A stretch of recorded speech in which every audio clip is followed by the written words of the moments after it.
Voilà, on arrive finalement à la présentation. La présentation, en réalité, c'est montrer l'information correctement à son prospect. Pourquoi?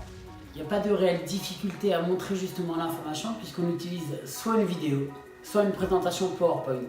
On verra dans quelle situation on utilise un PowerPoint, dans quelle situation on utilise la vidéo.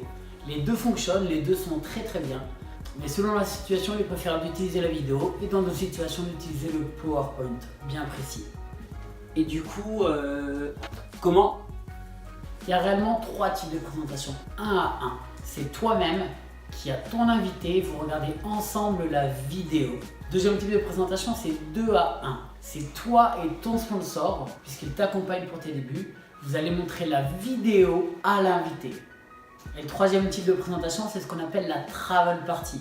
C'est un rassemblement de membres qui décide d'inviter plusieurs personnes où on se retrouve dans une salle, que ce soit chez soi ou dans une salle qui a été louée, avec une personne qui maîtrise plus le sujet que les autres, qui va pouvoir expliquer en plus grande ligne et beaucoup plus précisément justement l'aventure World Ventures. Ici, il utilisera donc un PowerPoint pour que ça soit humain, pour qu'il y ait des échanges et des interactions. Durant la présentation, que ce soit un PowerPoint ou une vidéo, dans tous les cas, tu te dois d'être concentré, professionnel, sérieux et de regarder la vidéo ou le PowerPoint comme si c'était la première fois que tu le voyais.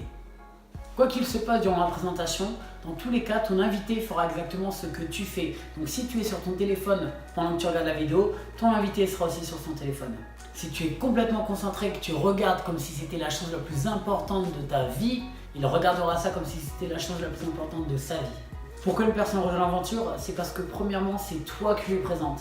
C'est ça, la présentation, c'est juste un plus qui vient justifier de quelque chose qui va lui plaire notamment. Ici, on parle de voyage. Le deuxième point qui vient juste après le fait que ce soit toi qui les présente, c'est qui lui montre. Si c'est la vidéo, qu'elles sont en bonne qualité, ou si c'est en travel party, justement, qui présente, est-ce que c'est un très bon speaker, est-ce que c'est bien expliqué, est-ce qu'il est agréable à écouter.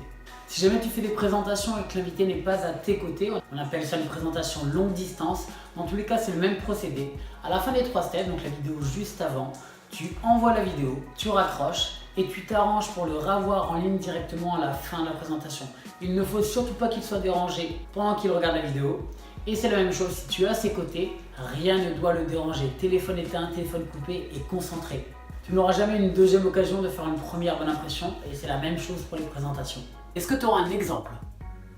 L'exemple ici, c'est comme si tu allais montrer un film à l'un de tes amis. Tu peux soit aller au cinéma, ce qui serait l'équivalent d'une travel party, soit être plusieurs dans ton salon, ce qui serait l'équivalent d'une home travel party, une travel party maison. Soit tu le regardes sur ton ordi avec ton pote, et donc dans ce cas-là, c'est l'équivalent juste d'une présentation one-on-one. Ou soit c'est un ami qui t'a présenté un film qui lui plaît énormément et tu as voulu le revoir, donc tu le montres à ton pote et donc c'est 2 à 1. Quand tu regardes un film, il n'y a rien de plus énervant que quelqu'un qui est à côté de toi qui parle. Tu es en train de faire ton film, tu es en train de le regarder, il y a quelqu'un à côté de toi qui parle, qui fait t'as vu, t'as vu. C'est dérangeant. C'est la même chose pour une présentation. La personne qui voit la présentation va se faire son film, son idée, son univers, son image. Ne la dérange surtout pas. Et vu qu'un film est complet, peut-être que tu as vu le film et tu as vu des détails qui étaient plaisants, mais dans tous les cas, ton invité qui a vu le film aussi, a vu d'autres détails qui lui plaisaient énormément. Et donc à la fin de la présentation, elle a eu suffisamment d'informations. La présentation est finie. On n'est plus là pour argumenter, on n'est plus là pour ajouter des détails. Il en a eu suffisamment. Il a eu un film complet, il a eu 20 minutes de World Ventures ou une travel party entière. Donc c'est fini pour les détails. La seule chose que tu vas faire, c'est attaquer la partie suivante qui s'appelle l'appel à 3.